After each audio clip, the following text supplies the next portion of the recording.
Hey guys, this is Aisha Shelton. And this is Kevin Shelton. We need to stop saying that because I think people pretty much know who we are. That's a good point.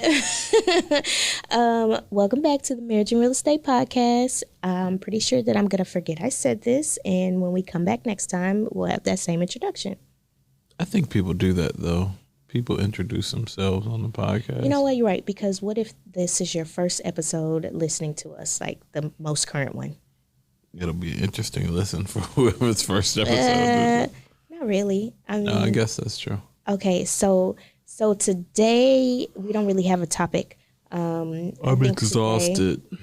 We want to talk about exhausted Kevin and why, and also like if you think this life look good, think again. Wait until tonight. Not that it's a bad day, because it's been filled with lots of really good things. No, it's been a phenomenal day. It's just exhausting. And then we got the dog, and the dog, that's a part of it too. We did. So update, we should put it on the Instagram. Update, we got a new puppy. Yeah. I think I put the surprise on the Instagram. Oh, you did?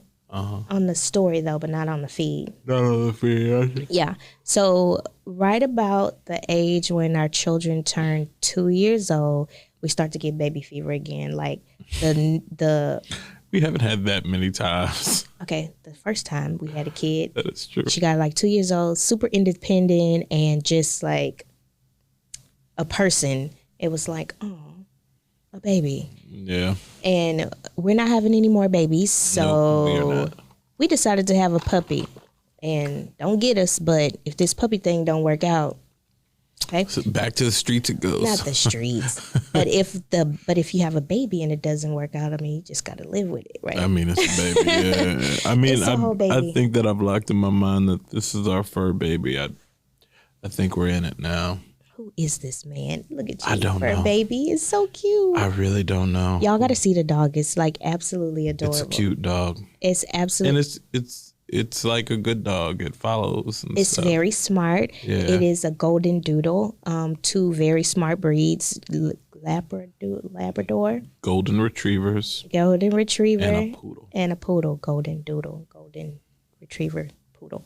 Yes, two very smart breeds of dogs. We did a lot of research before we bought it. We did. And he's a good boy. He is. Potty training is hard, though. Potty training is tough, for sure. What was that? Not the nanny. Okay. So anyway, we have this new dog, and that's just like having a baby. Yep. Because it requires a lot of attention. And you got to get up at night, and you got to get home through the day and feed it. I wish I could send it to daycare like the rest of the children. I know, but we can't. And so that's new.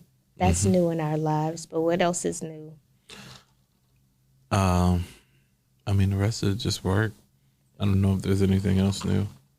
Yeah, there's a lot of stuff going on. There's like, we have so much opportunity on the Park Street side. That is and true. We are growing the team and growing the business and coming across real business owner challenges. Like, opportunity sits here and there's a gap between opportunity and where we need to be.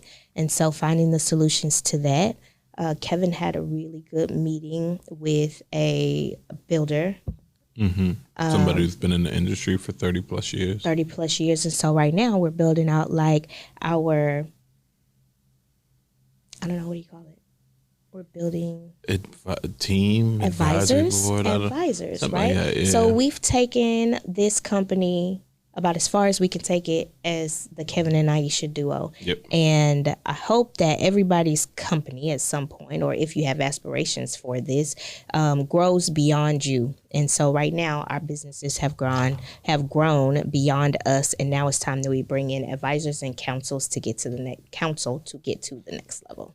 No, I mean, it's literally bursting at the seams. I think we're at that space where it's like, not just, at the end of where we can take it, but also the beginning of such big opportunities. And it's like, you have to have advisors, like we always tell people, advisors to help you navigate what you don't know and know what you don't know, right? So I think identifying what we don't know. And I think we did that probably the better part of a year ago. Like, hey, we're going to get to these places. And you were the one to go, well, we need to find some advisors to help us navigate these. So we've been not only, stretching ourselves and making new connections and growing socially and personally to push ourselves to make connections for whoever those next people would be to advise us, but also putting ourselves in uncomfortable spaces so that we can grow. And I think that's where the most growth happens. I know for me.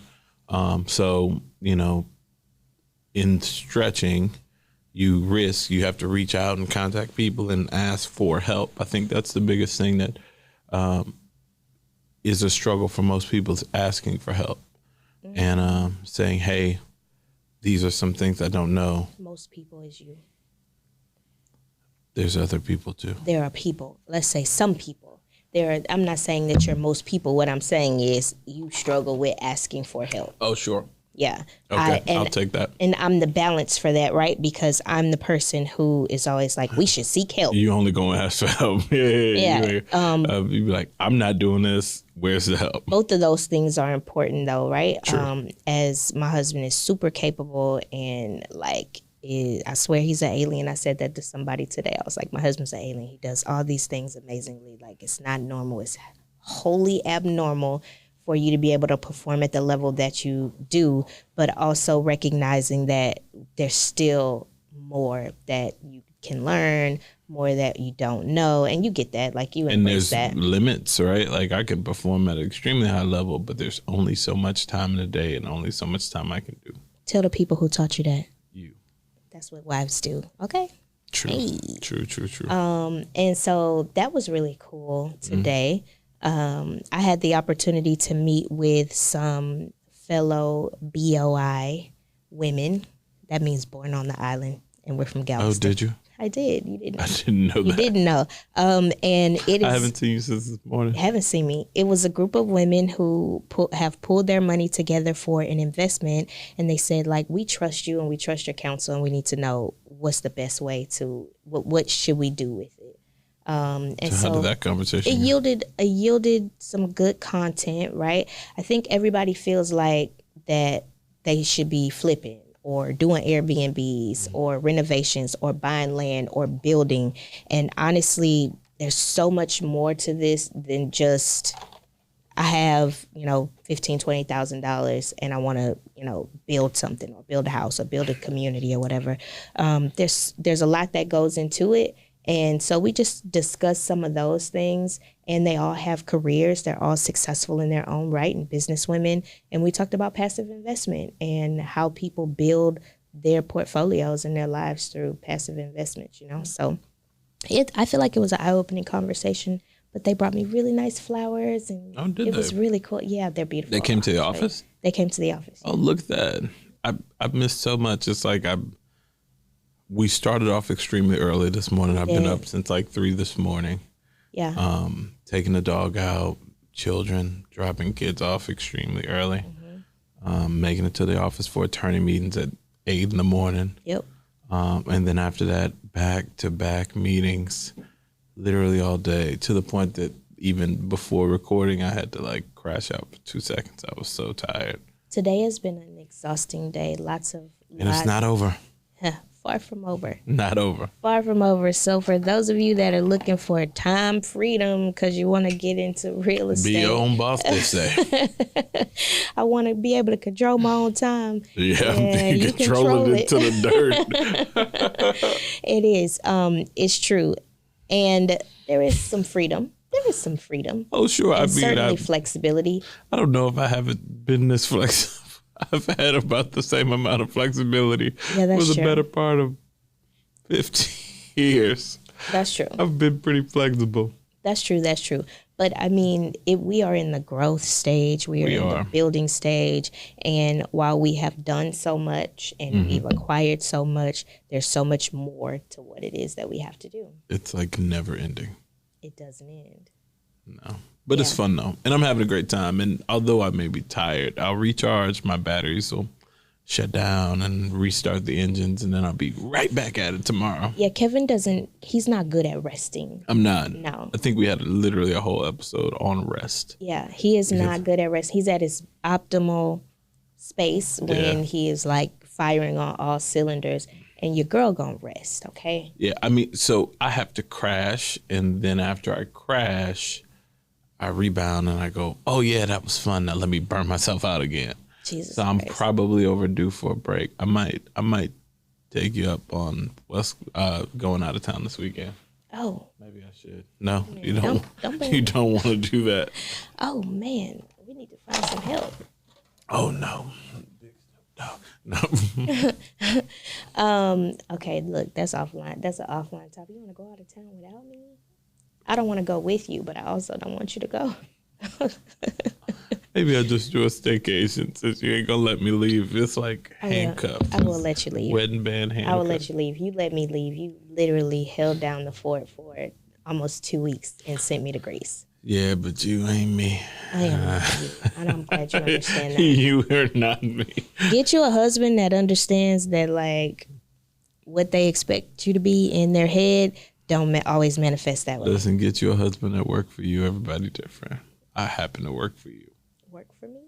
Yeah, like my personality works with you. Your personality works with me. I thought you meant get you a husband that works for you. Whatever gaps you need to fill in, get you a husband that fills in the gaps and vice versa. That's true. Yeah. That has been our dynamic for sure. Yeah, we just fit. Somebody tell me that's not an anomaly. Somebody chime in and say, like, man, that's my husband or that's my spouse. Like, they really fill in the gaps where I'm weak I and think where we they're know strong. lots of couples that do that for each other. Yeah. It's just in different ways. Yeah.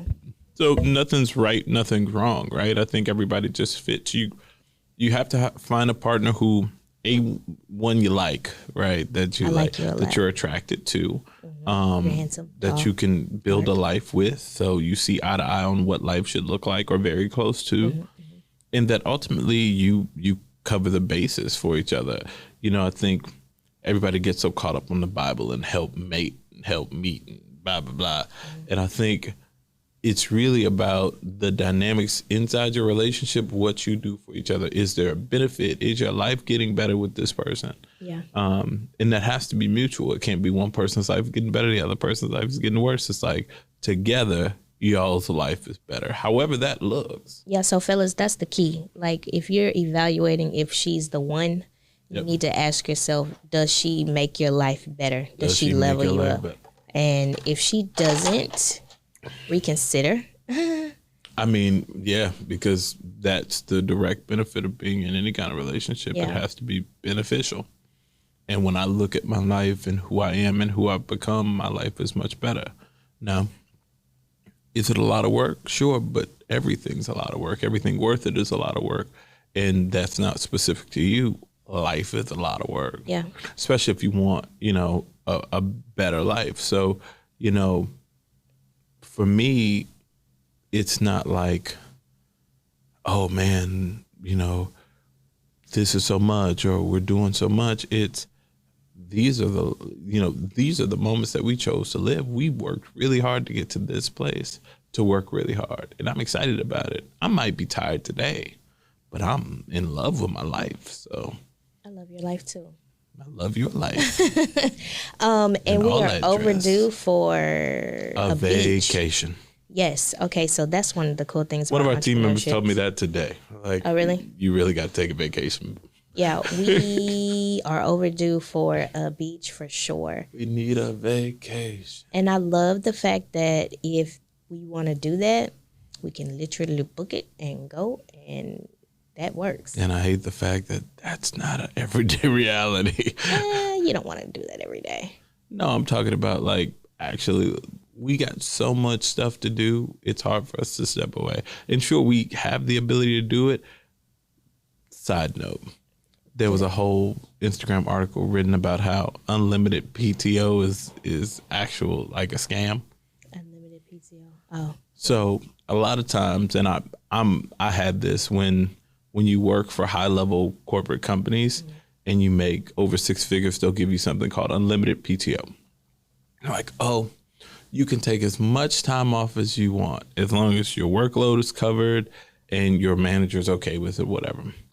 But that's the scam, because number one, high level performers perform, right? So your work ain't never going to be You done. put the right people in a position, they're never going to take their PTO. Exactly. So you can have, and I've had it. I had it for a very long time. Unlimited PTO. The idea of unlimited PTO, it equates for about a good 3 weeks. But reality, you're not going to take unlimited PTO because your performance and your pay is based on your performance, right? So the less you work, the less money you make. The more you work, the more money you make. So it incentivizes you on paper, like, hey, look, if I'm working really well, I can take all this time off. But in reality, your incentive pay-wise is to work harder. Interesting. You never take the time. So being self-employed is like having unlimited PTO. It's unlimited PTO. I want some unlimited. Wait, I already have unlimited PTO. Sure. Tell me how much PTO you take. Not enough. Exactly. Wait, not enough. That's true. Let me think. What else? We had birthdays and an anniversary coming up. True, the spring is hard. We have back-to-back. It's not hard. Well, It's just, it's a lot. It's filled with celebrations. We had a we had a January birthday, 2 February birthdays, a March anniversary, an April birthday. They all seem to be big birthdays this year. And then we got a bunch of stuff going on, so we're busy. Yeah, I think the moral of the story in this episode is you grow as a company and in your real estate business. And remember, when we started out, we were just investors. Yep. Right? We just fixed and flipped houses, and we wanted Bought to rentals. build a portfolio of rental properties so that we can clear $10,000 a month. 65 doors to make $19,000 a month. 65 doors to make 65 doors. to make $20,000 $20,000 a month. $19,026 to be exact. And let me be clear, you can work in real estate, close one transaction, And make not have the pain $19,000. of 60 rental doors. units, 65 rental units. And So the cautionary tale is for those of you who think you want to own a bunch of stuff, not until you own a bunch of stuff that you realize owning a bunch of stuff is a lot of work. that's true. That was Kevin's cautionary Oh, tale. man. We had a plan. He had the red doors. Ooh, I on put the red doors on the wall. manifesting it. And when you think about it, and ask yourself, what am I signing up for? Like, And what I'm selling exactly am off I another saying? one of them red doors next Amen. Goodbye. week. Ooh, Lord. Yeah. So ask yourself what you're signing up for. So whether that investment is Airbnbs or Rentals. rental properties, whatever it is, you just want to look at the lifestyle. And I'm not talking about the social media lifestyle of somebody who does those things, because trust me, it looks so much better on social media than it is in real life. I would find somebody who's doing that successfully and see if you can get a glimpse into what it takes to do what it is that they're doing, because it looks super shiny on social media. And I really want to work on making what we do look super shiny on social media, but we're too busy with our heads down and grinding that we don't get to do that. We don't have that sexy polish. Yeah. I don't know. Maybe we got to bring a sexy polish couple in to help with that. That would be nice. That just does the polish part, because we do the work part fine. We want somebody a sexy couple who does the work and is sexy polished, or That's can do both. really hard to find. Okay, well. All the couples we know who are really doing the work are not sexy polished, and all the people we know that are sexy polished ain't really doing that much work. We need both. We need the people that That is ain't true. working that look like they are, and then we Yeah. also need the people that are working that don't. No. That's a good balance. You know, you made a good point about growth mode and growing. I think a good title for this episode is Growing Through It, because it's the day-to-day challenges of it all, the ups, the downs, the highs, the lows. It really comes down to, are you living the life of your dreams? And are you growing into the person that you want to become with the life that you want it to become? So the moral of the story is, it's hard work. It's a lot of moving parts, but grow through it. And it's worth it. All right. I think that's it. That's all we got. This has been the Marriage and Real Estate Podcast. We out.